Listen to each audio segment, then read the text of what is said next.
kita seringkali kalau ngomongin tentang visi, kita akan mulai dari apa? Oke, besok aku mau pergi ke sini, ya toh, ke psikolog ini, aku mau tes.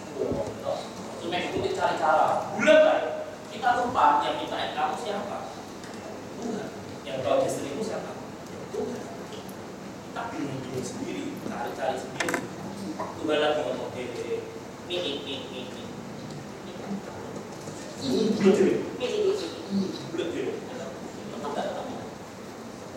Coba next. Nah, kayak gini loh jelas sekali. Visi-visiku, hijau-hijauku, gitu.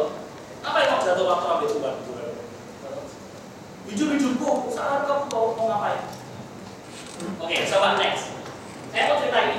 Kalian mungkin ada yang belum tahu. Aku ini kerja di salah satu khusus arsitek. Ini sebuah khusus arsitek itu anak kecil. Namanya Spas. Namanya Spas. Di sana pelajaran ada begitu banyak anak kecil yang lucu-lucu belajar desain. Nah, suatu hari aku punya satu kelas, isinya itu 2 orang. 2 orang ini tipenya berbeda sekali. Yang satu itu cewek, yang satu cowok. Yang cewek itu begitu nurut gitu. Bisa, ini warnanya bagus. Lucu-lucu semua, kalian yang ngajar ya, kalian gemes gitu lah, saya lucu pol gitu. Nah yang satu ini, Masya Allah ya, saya berharap di sini tidak ada keluarganya. Ini lapor loh, bikin loh malah. Namanya Jaden, ya, namanya Jaden. Jaden ini, Masya ampun, buah dari setengah mati, boro-boro dapat kamu. Kadang misalnya aku baru ngomong ini, oke, hari ini kita mau bikin komposisi ya, nanti saya kasih tahu. Jadi mereka dikasih ada view boy, ada piramid itu suruh ngecat gitu loh. Terus hari ini kita mau bikin komposisi, oke. Lucu ngomongin itu. Nah, suatu hari dia bikin, aku ngomongin sebenarnya. Oke, hari ini kita mau bikin komposisi, hari ini kita mau bikin museum. Sekali lagi hanya wanita ya. Hore, ya satu nih. Oh. Berarti kesabaran. Nah, kalau sama yang cewek ini gampang. Aku ngatain, oke ini kasih gini, udah lucu nih, gini apa? Dia seneng banget. Nah yang ini, gini ceritanya. Aku nggak masih di sini, nanti kalian tahu mukanya nanti segala sesuatu. Kalian kalau tahu karyanya ya, Masya Allah. Aku tuh ngomong, kita mau bikin waktu itu hotel, gitu. Nggak mau dia ngomong museum. Kita bikin hotel di pinggir pantai. Oh ini sih. Ini pantai. Ya, jadi nanti ada pohonnya ya. Oke, cek. Mulai ngecek. Sebenarnya. Terus bela. Terus kok surem gitu kan. Terus saya dalam ini mikir, kami ini mau bikin hotel tapi hotel transfer Mania. Jadi, cek semangat dulu. Nah, ini perhatikan. Setelah itu kan aku sebagai guru harus ngomongin loh. Jadi aku kamu ini lagi mau bikin apa? Hotel.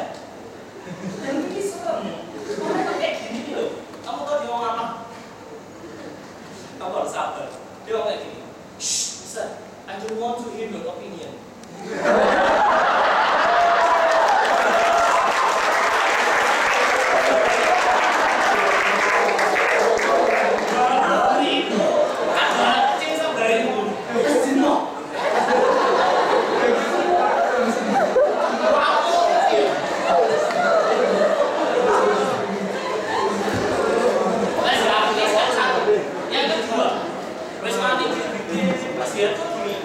Aku tuh mau nge-training anakku yang satunya, kan dia itu lagi berimajinasi lucu gitu loh. Dan yang apa musimnya kata camping, spontanik ini. Nah, jadi lagi pak mainan alun. Kalian tahu Hello?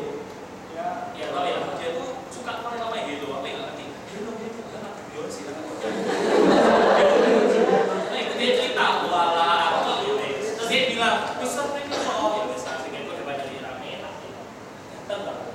Katin Mister Katin.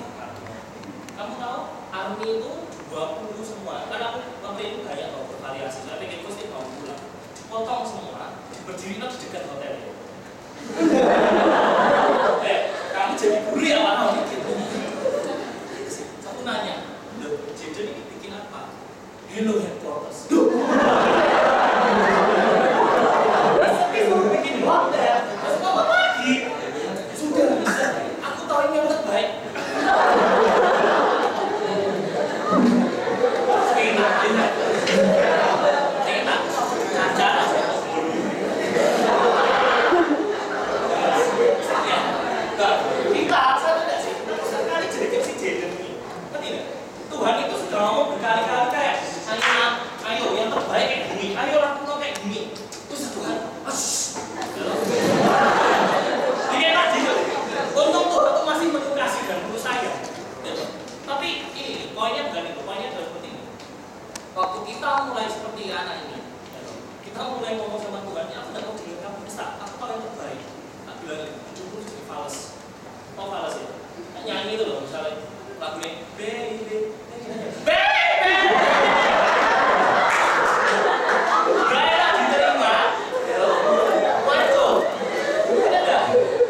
kita merasa bahwa ini best, ini next.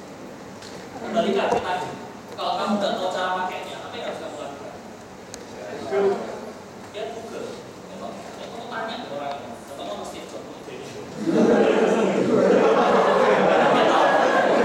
baca buku ininya, bukunya waktu yang beli itu, starter kitnya cari bukunya. Kalau kamu udah tahu cara pakai kamera, ya bertanya lah, cari tahu. Sama, kalau kamu nggak tahu buku ini dipakai Tuhan seperti apa, kemaksimalan buku ini seperti apa, tanya sama yang bikin. Bukan kamu cari-cari sendiri, baru iPhone terus kotak-kotak dewe. Nggak bisa kan? Intinya kayak di buku itu diceritakan sama Tuhan punya isinya. Dan pertanyaannya, kalau kamu memulai dari cara yang salah, tetap sama aja, kamu akan sampai di sebuah destinasi yang salah. Oke, nomor 2, what should we do? Oh sorry ya, kita seringkali fokusnya salah. Kamu fokus untuk mencari destiny dan mencari Tuhan, tapi kamu mencari Tuhan. Ini 2, apa yang harus kita lakukan? Nah, ini yang penting. Ingat baik-baik, destiny akan selalu berbicara tentang hati Tuhan. Mulai saya lagi, destiny akan selalu berbicara tentang hati Tuhan. Yang dimana hati Tuhan adalah orang lain. Tuhan tidak mungkin ciptakan apa itu. Kamu jadi presiden, paling kaya, kaya, semua banyak orang kaya. Tidak mungkin berdiri baik. Tidak mungkin. Tuhan akan ciptakan kamu, destiny-mu itu pasti akan selalu berhubungan dengan orang lain. Pasti, tak pastikan. Next, tahu ya orang lain siapa? Gak usah dibuat di kanan lah ya, gambar kartun. Yang kiri, yang paling kiri siapa? Thomas Alva Edison, Masya Allah, istri-istri. Yang kedua siapa? Mother Teresa. Anda tidak tahu Mother Teresa? Waktu dia meninggal, semua orang dunia menangis. Ini ada semuanya menangis. Mereka kehilangan sebuah sosok. Mereka kehilangan sesosok orang yang luar biasa. Saya mau tanya sesuatu sih, kesamaan dari 4 orang ini apa?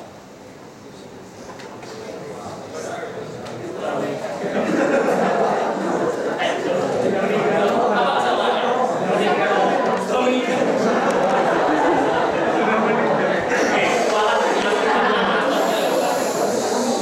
Apa kesamaannya? Mereka hidup bukan untuk diri mereka sendiri. Mereka hidup untuk orang lain. Kalian pernah tahu cerita dari Thomas Alva Edison menolak? Ada yang tahu? Dicek ya tadi. Thomas Alva Edison itu suatu hari zamannya dia. Waktu itu kan belum ada lampu. Di tempatnya dia di kota itu ada satu orang yang kalau misalnya mesti kumpul, terus kan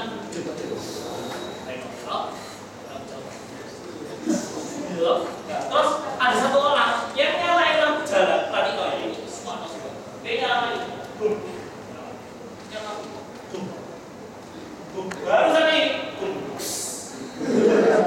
Jadi dia lagi stres. Ceritanya lagi stres. Sama-sama di sini lagi stres. Mau dia berapa kali? Hampir 1000 kali. Mau harus ada orang. Dia lihat satu hari dia lagi stres. Dia buka stres. Lihat orang itu. Dia bodoh. No. Tapi kalau nggak ada orang ini ya ada isau. Saya kota kan jadi gelap. Tadi nggak dari situ artinya kan. Mungkin itu dia mau punya. Apa sebenarnya? Ya. Siapa lagi? Mother Teresa. Dia nggak tahu ceritanya. Masih tahu. Dia seharusnya anak orang kaya.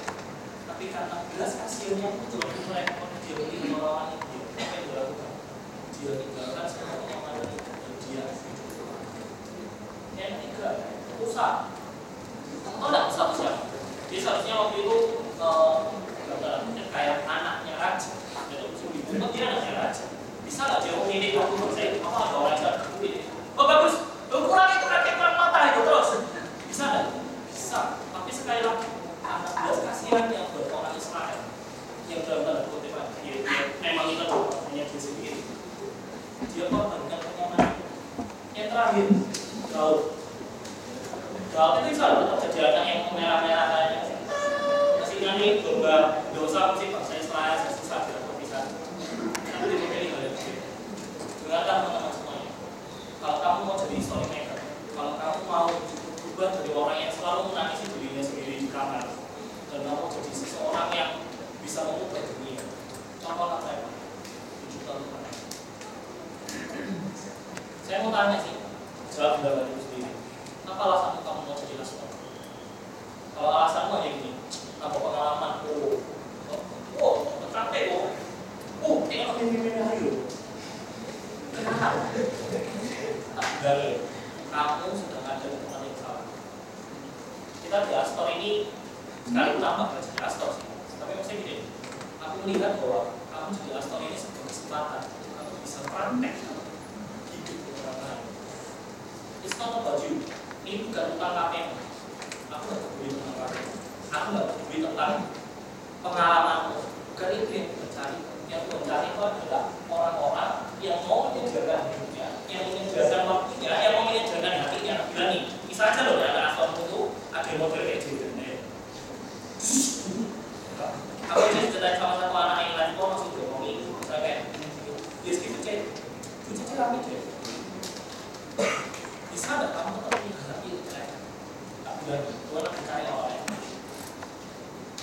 Kalau sampai hari ini motivasiku masih tetap ya, buat diriku sih, buat aku belajar. Saya lagi aku belajar tentang tahu. Oke, belajar yuk dari astor ini, belajar apa? Karena seharusnya fisik jalan. Akhirnya, nah kalau kita terus-terusan berada, kalau kita terus-terusan ada orang yang anggapan ini loh kayak ya buat diriku, apa kan sedih bos seperti itu. Ya sekalian masih tahu sendiri lah, semua mata pun kayak udah mau mata pun aja ngomong. Oh sama leader itu berbeda. Tapi kamu kan jadi orang seperti itu kalau kamu itu sendiri. Kalau kamu hanya mencari visi, bos itu kan kayak gitu loh. Bos itu yang nyaman. Dia nggak peduli tentang yang namanya mengangkat orang lain, dia nggak peduli tentang mereka yang atau enggak, pokoknya aku nggak peduli. Kamu mau jadi bos atau jadi bos? Jadi destinimu itu pasti bergaris lurus dengan hati Tuhan dan bersama dengan hati orang lain. Selanjutnya, yang ketiga, stop being someone else. Ini perenungan yang hari ini stop being someone else. Kamu nggak akan sampai menemukan destinimu kalau kamu selalu berusaha jadi orang lain. Saya ulangi sekali lagi. Kamu nggak akan bisa sampai ke destinasimu kalau kamu tetap berusaha jadi orang lain. Maksudnya apa? Next. Oh, sorry terus. Nah, ini dia. Kita itu sudah kena terjangkit 2 hari ini. Itu opinion sama media. Kita sudah kena standarnya. Oh, yang namanya berhasil itu kamu punya uang yang banyak. Yang namanya sukses itu kalau kamu itu punya kepintaran sampai kayak Thomas Alva Edison atau Einstein. Yang namanya gatel itu kayak Jungki, bukan kayak Doni. Gitu. Semua kita pakai standar dunia, tapi yang terakhir itu. Ya, kita pakai standar dunia. Atau kalian pernah nggak? Bayangin gini loh, misalnya ini ya, kamu semangat. Oke, destiniku, aku nanti jadi pemain musik. Tiba-tiba ngomong kayak gini, dia main musik, dia kayak gitu, jadi main musik, gak sekali kamu, sehingga masa? Atau, kamu gitu ada aku main. Kita seringkali mendengar seperti itu, dan akhirnya mulai ragu. Loh, jadi sebenarnya destiny ini apa? Atau misalnya, kalau misalnya kita sudah kena standar dunia, oh yang namanya sukses itu berarti harus punya uang yang banyak. Akhirnya mulailah kita bekerja. Tak tanya satu hal. Kalau ini berlaku, Mother Teresa itu dibilang mencapai tujuan hidupnya gimana? Loh, ini ada, coba ulang pertanyaan. Kalau standar ini benar, Mother Teresa itu dibilang mencapai tujuan hidupnya gimana? Kaya, ya. Yang dilakukan cuma di sadar kasih makan. Boro-boro mau make up. Benar gak sih? Kalau kita mau pakai standar dunia, Mother Teresa itu berarti tidak mencapai tujuan hidupnya. Dia bukan siapa-siapa. Dia miskin, dia tua renta, dia nggak punya uang yang banyak, cantik juga enggak. Dia aku saya, dia bukan siapa-siapa. Bukan gitu kan? Kalau kamu nggak standar dunia, kamu akan sampai ke tujuan yang sama. Kamu akan mengejar hal-hal yang menurut dunia. Si bagusnya kayak gini, ya terus. Kamu akan lupakan sebenarnya itu bukan kamu seperti apa. Coba buka sih, Roma 12 ya.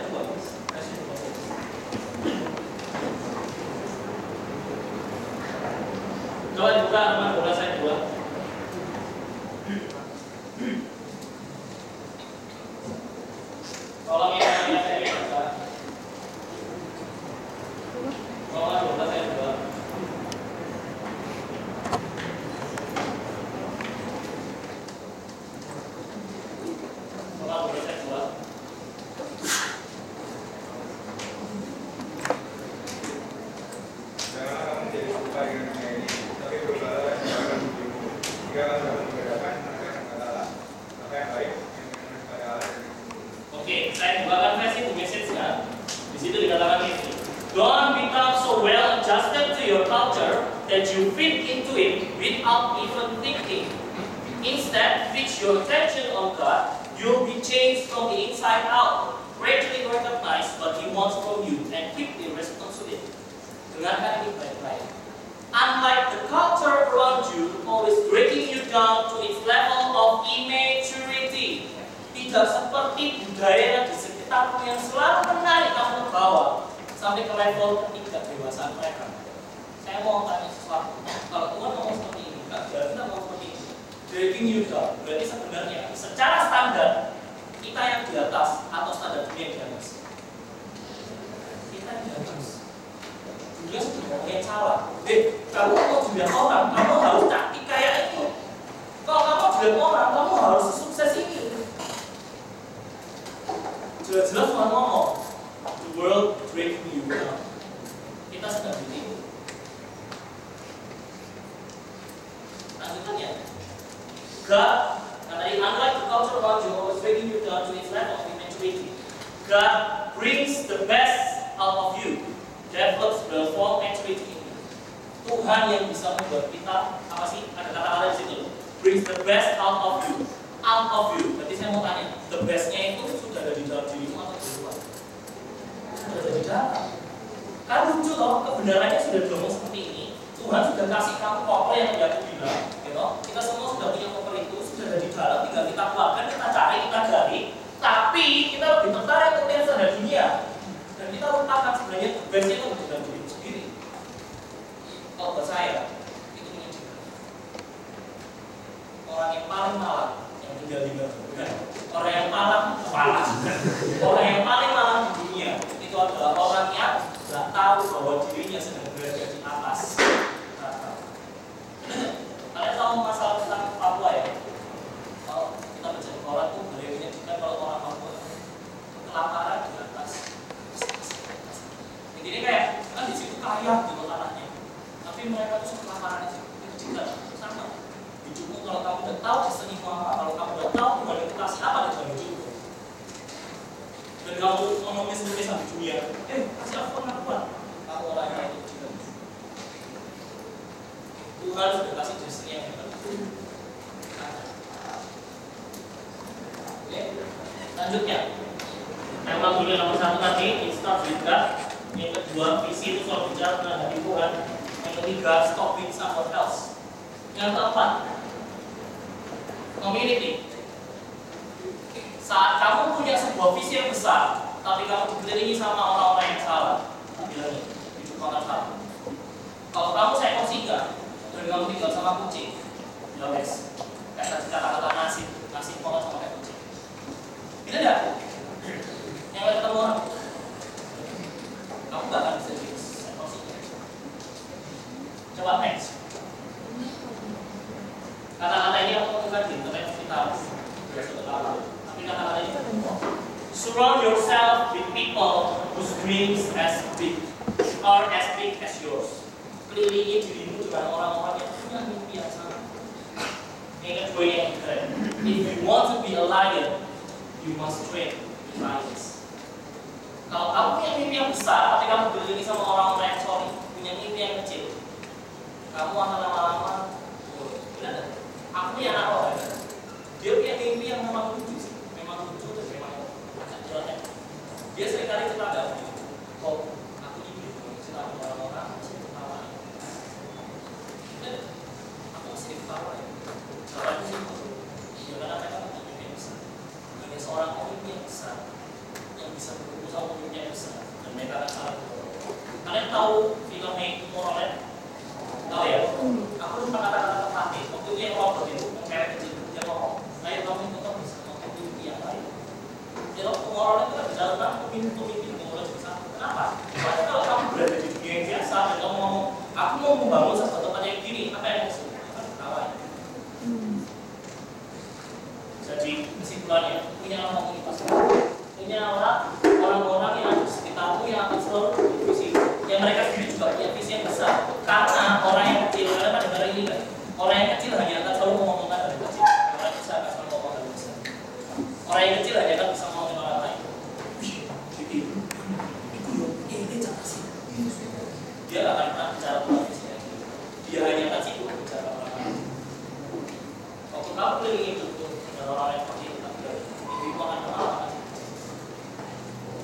mungkin kamu pulang ini ngomong sama temenmu, Haji loh, aku diberi tengah visi. Halah, saya pengen naik. Udah bener nggak? Kamu baru mau mulai ngomong, kita harus cari tujuan kita. Halah, nggak usah, ayo duduk bro. Sorry, orang yang kecil, makanya kecil. Sampai orang yang besar, dia kan ngomong itu besar. Oke, surround yourself with the right people. Next. Akhirnya apa? Mulai to plan. Start to figure it out. Next. Nah, sebelum saya tutup, saya mau cerita tentang diriku sendiri. Aku memang sadar. Aku mau cerita tentang visiku sendiri. Dulu waktu awal-awal, ya sama. Mesti sebagai seorang anak muda, kita seringkali kayak reckless gitu. Tapi itu kan juga aku kalau saya mau sama anak yang lain, aku sama ngomongin waktu kamu mulai membuka matamu, kamu mulai mencari tujuan kamu mulai menemukan titik terang. Sebenarnya di saat itu kamu mulai hidup. Tujuan kita seringkali kalau misalnya kamu berangkat kuliah, apa sih pagi-pagi kamu pasti cerah mana, punya jiran, dari mana?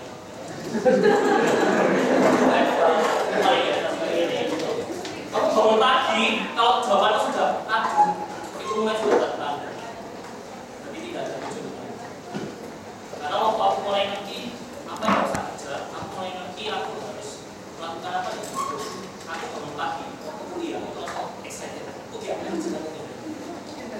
Itu dimulai dari telat ya, semester 6. Sampai semester 6 baru mulai sadar. Dan kamu tahu, aku ini tipe orang yang sangat gak suka baca. Aku tipe orang yang sangat malas tulis. Aku tipe orang yang sangat malas. Tapi begitu aku mulai mengerti tujuan itu, aku berubah. Kalian tahu, mulai semester 6 aku paling rajin baca bagus. Sampai baca buku, ngapain baca, ngapain cari inspirasi, ngapain komentar. Gak ada yang nonton, gak ada yang ngomongin, gak ada yang ngomongin apa-apa. Tapi berubah, karena apa? Aku mulai mengerti apa yang mau bicara. Aku mulai mengerti apa yang sama setelah lulus kuliah dan aku mulai cari kerja. Hal yang sama terjadi. Gak main-main, gak hanya sekedar gini loh kayak ya wes lah, kayak apa? Gajinya gede. Enggak cuma itu. Ada sebuah kesadaran untuk aku harus mencari apa itu. Aku mau belajar lebih. Aku mau seperti apa? Aku mau tidak mau itu. Pokoknya ada yang menjelaskan visi apa macam. Tapi aku cuma ingetin begini.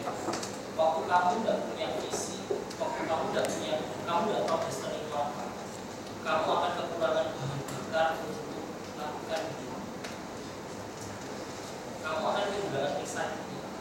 Nah coba, jujur kan sih, hari-hari ini kamu masih excited. Hari-hari ini kamu lakukan semua kegiatanmu, kamu masih excited. Atau ya itu, kamu otomatis kayak rumah boleh juga. Tell me, kalau Olivier menjadi guys, listen. Kamu sudah berada di zona merah. Kamu sudah tahu isu ini, kamu sudah melakukan tempat yang sama, dan kamu sudah tidak di sana. Kalian tahu nggak caranya orang main treadmill sama lari? Apa sih? Treadmill lari kan?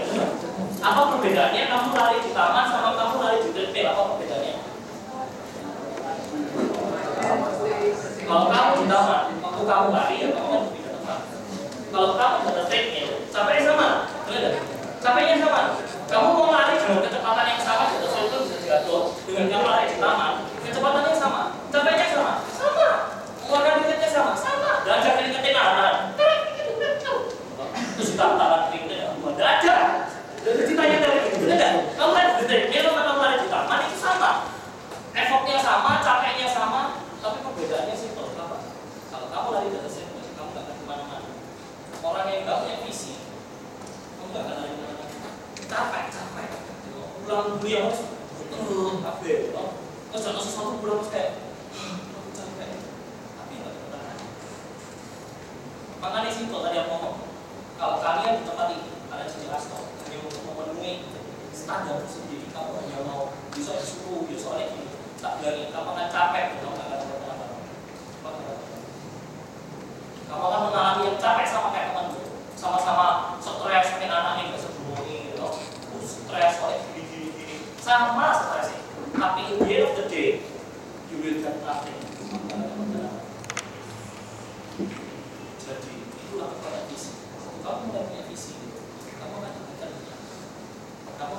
excited setiap hari.